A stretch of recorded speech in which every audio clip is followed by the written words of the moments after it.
Hello guys, आज मैं आप लोगों के लिए लेके आया हूं मेरे चैनल पर 10th क्लास के लिए important question for chemistry exam. ठीक है भाई, 10th क्लास का जो केमिस्ट्री एग्जाम होगा उसके लिए इम्पोर्टेंट क्वेश्चन मैंने कुछ छांटे हैं, 50-40 हैं कुछ, तो उनको छांट के मैं आप लोगों के लिए दे रहा हूँ। ठीक है, जिनमें से पहला क्वेश्चन सबसे मोस्ट इंपॉर्टेंट आता है। हाँ, जिनमें पहला क्वेश्चन आता है कि कार्बन की संयोजकता क्या होती है। पहला क्वेश्चन क्या है, कार्बन की संयोजकता क्या होती है। ऑप्शन है 1, 2, 3 एंड 4। तो अगर मैं आपसे कहूं कार्बन का परमाणु क्रमांक 6, इलेक्ट्रॉनिक विन्यास 2,4, तो लास्ट कोष में उसके कितने इलेक्ट्रॉन है। जो संयोजी कोष है उसमें कितने इलेक्ट्रॉन है, 4। इसका मतलब उसकी संयोजकता कितनी हो जाएगी, 4 हो जाएगी। तो लास्ट सही आंसर क्या होगा, 4th। ठीक है फ्रेंड्स, अब आप लोगों का दूसरा क्वेश्चन है कि फॉर्मेल्डिहाइड का अणु सूत्र होता है। अब फॉर्मेल्डिहाइड तो थोड़ा सा समझने वाली बात है। फॉर्मेल्डिहाइड, एल्डिहाइड आ रहा है ना लास्ट में। अब एल्डिहाइड समूह के लिए क्रियात्मक समूह क्या होता है स्टूडेंट्स। एल्डिहाइड के लिए क्रियात्मक समूह होता है सिंगल बॉन्ड CHO। अब इनमें से किसके अंदर आपको CHO दिख रहा है, कहां दिख रहा है आपको CHO में से कहीं नहीं दिख रहा ना आपको, तो आप जवाब दोगे इनमें से कोई नहीं। अगर मान लीजिए कि कहीं ऑप्शन चेंज होकर कुछ ऐसा हो जाता है कि ऑप्शन चेंज हो गया, पहला ऑप्शन है आपके लिए HCOOH, दूसरा ऑप्शन है CH3COOH, तीसरा ऑप्शन है CH3OH और चौथा ऑप्शन है CHO, तो बिल्कुल बिना सोचे समझे सही आंसर होगा हमारा क्या होगा, HCHO, फॉर्मेल्डिहाइड। ठीक है गाइस, अगला क्वेश्चन है हमारा थर्ड क्वेश्चन जो है, तीसरा क्वेश्चन जो है वो क्वेश्चन है हमारा Cl। Cl मतलब समझ रहे हो ना, Cl मतलब क्लोरीन। Cl का मतलब क्या है यहाँ, क्लोरीन। कि Cl मतलब क्लोरीन कौन से आवर्त का तत्व है। अब आवर्त अगर हमें पहचानना है तो क्लोरीन का परमाणु क्रमांक 17, क्लोरीन का परमाणु क्रमांक कितना होता है, 17। उसका इलेक्ट्रॉनिक विन्यास करना है हमें 2, 8 एंड 7। इलेक्ट्रॉनिक विन्यास क्या होता है उसका, 2, 8 एंड 7। 2, 8, 7 कितने कोष भरे हुए हैं, फर्स्ट कोष, सेकंड कोष एंड थर्ड कोष। 3 कोष भरे हुए हैं गाइस। कितने कोष भरे हुए हैं, 3 कोष भरे हुए हैं। तो अगर किसी भी तत्व का आवर्त हमें पहचानना है तो जितने उसमें कोष हैं वही उसके आवर्तों की संख्या। तो क्लोरीन कौन से आवर्त का तत्व होगा, तृतीय आवर्त का। क्लोरीन कौन से आवर्त का तत्व हो गया गाइस, तृतीय आवर्त का तत्व हो गया। अच्छा, उसके बाद अगला क्वेश्चन है हमारा कि एसीटोन में उपस्थित क्रियात्मक समूह है। 2014 में आया हुआ है गाइस, ये कौन सी सर में आया है सर, 2014 में आया हुआ क्वेश्चन है कि एसीटोन में उपस्थित क्रियात्मक समूह कौन सा है। तो एसीटोन लास्ट में क्या जुड़ रहा है भैया, ऑन जुड़ रहा है। और ऑन कौन से हाइड्रोकार्बन कौन से क्रियात्मक समूह के लिए अनुलग्न लगाया जाता है, आप जानते हैं एल्डिहाइड के लिए अल लगाते हैं, एल्कोहल के लिए ऑल लगाते हैं और कीटोन के लिए ऑन लगाते हैं। ये सभी तो हो ही नहीं सकता, तो सही आंसर क्या होगा सर हमारा, कीटोन होगा हमारा सही आंसर। सही आंसर क्या होगा, कीटोन। अच्छा, उसके बाद में अगला क्वेश्चन है कि निम्न में से कौन आसानी से इलेक्ट्रॉन त्यागता है।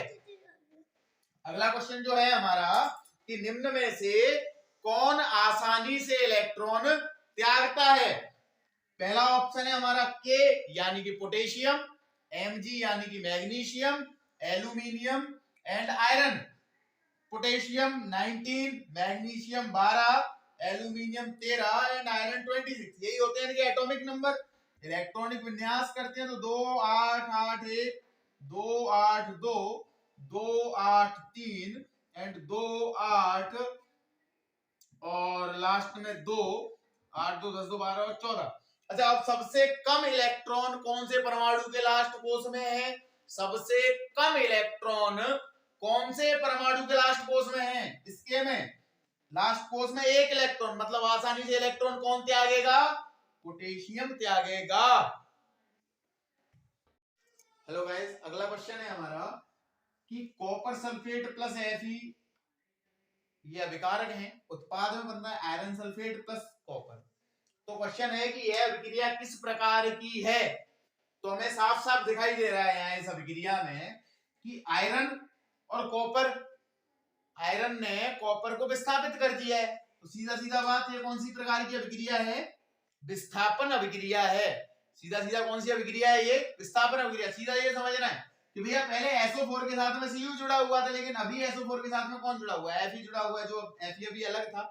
सिंपल सी बात है, ये समझ आने वाली लैंग्वेज है। लेकिन अगर मैं साइंस की लैंग्वेज में बोलता हूँ, आयरन ने कॉपर को उसके स्थान से विस्थापित कर दिया, तो इसका मतलब कौन सी अभिक्रिया हो गई?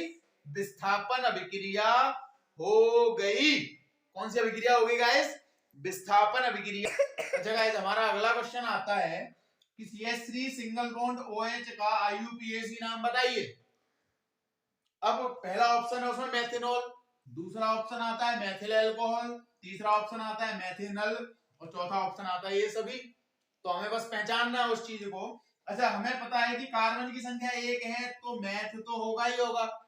बॉन्ड सिंगल बॉन्ड लगा हुआ है तो मैथेन होगा। ठीक है गाइस, अब मैथेन वाले जो ऑप्शंस है वो हमारे पास 3 है, math math math, methanol, methyl alcohol और मेथिनल। अच्छा, मैथेनॉल, अब अल्कोहल है, अल्कोहल के लिए हम क्या लगाते हैं भैया? अनुलग्न ऑल लगाते हैं। मेथिनॉल के लिए अनुलग्न, अल्कोहल के लिए हम अनुलग्न क्या लगाते हैं? ऑल लगाते हैं। तो मेथेन में अगर हम ऑल जोड़ते हैं तो क्या हो जाएगा? मेथेनॉल हो जाएगा। तो इसका मतलब ऑप्शन नंबर फर्स्ट हमारा सही है। लेकिन जो हमारा सेकंड ऑप्शन है मेथिल अल्कोहल, वो भी एकदम करेक्ट है, लेकिन वो उसका IUPAC नाम नहीं है। वो उसका कैसा नाम है? वो उसका सामान्य नाम है। तो गाइस कंफ्यूज नहीं होना है कि कौन IUPAC है, कौन सामान्य है। तो वहां आप लोग थोड़ा सा थोड़ा सा क्या कहते हैं उसको, माइंडली डिस्टर्ब ना हो।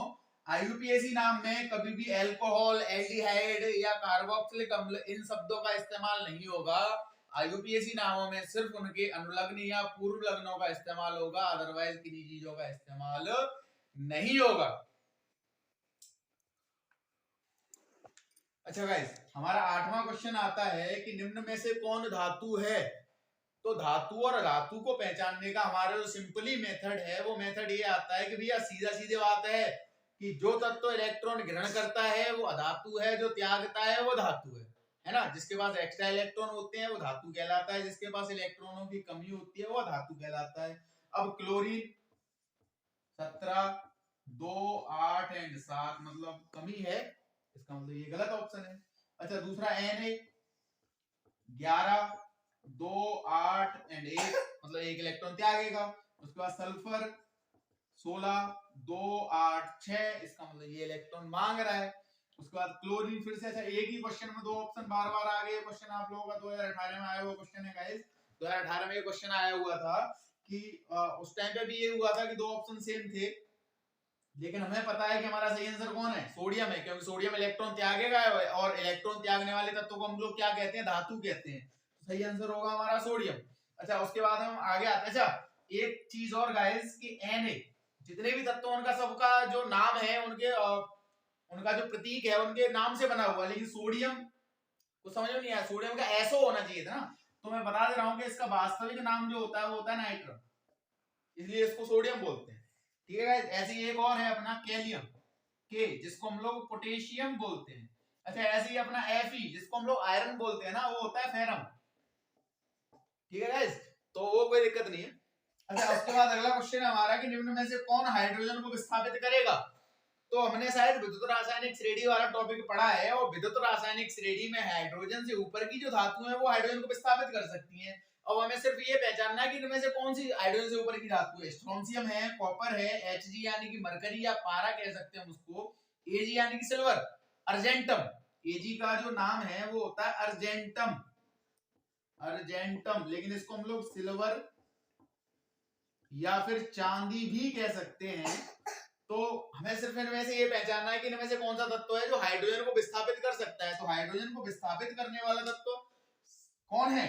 हाइड्रोजन से ऊपर कौन है? स्ट्रोंशियम है, कॉपर, मरकरी या पारा, ये सब विद्युत रासायनिक श्रेणी में हाइड्रोजन से नीचे है। तो ये हाइड्रोजन को विस्थापित नहीं कर सकते। सिर्फ कौन कर सकता है? स्ट्रोंशियम कर सकता है, Sr। तो हमारा सही आंसर होगा Sr। अच्छा, उसके बाद अगला क्वेश्चन है कि डोवेराइनर के त्रिक हैं, तो डोवेराइनर का त्रिक नियम अगर आप लोगों ने पढ़ा हो तो डोवेराइनर का जो त्रिक नियम है उसमें बताया गया है कि डोवेराइनर ने तीन तीन तत्वों के परमाणु भार के बढ़ते हुए क्रम में ऐसे त्रिक बनाए थे जिनमें पहले और तीसरे तत्व के परमाणु भार का औसत दूसरे तत्व के परमाणु भार के औसत के लगभग समान होता था।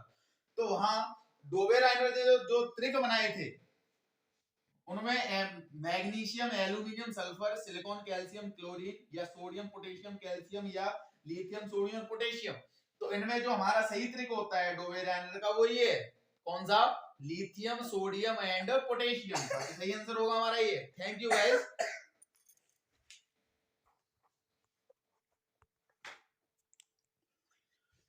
ठीक है गाइस, तो हमारा डोवेराइनर के त्रिक के नियम के अनुसार हमारा सही त्रिक कौन सा है? Lithium, sodium and potassium. तो गाइस मैंने आप लोगों को आज अभी 10 क्वेश्चंस बताए हैं। उन 10 में से शायद ही मैं कह रहा हूं कि 2 या 4 क्वेश्चन तो आप लोगों के पेपर में आएंगे ही आएंगे। तो अगर आप लोगों को मेरा वीडियो पसंद आया तो चैनल को लाइक करें, शेयर करें, सब्सक्राइब करें और साथ में वीडियो को लाइक और शेयर और कर दें भैया। और अगर आप लोग चाहते हैं कि मैं ऐसी वीडियो बनाता रहूं तो थोड़ा सा मोटिवेट करते रहें। ठीक है गाइस, डन।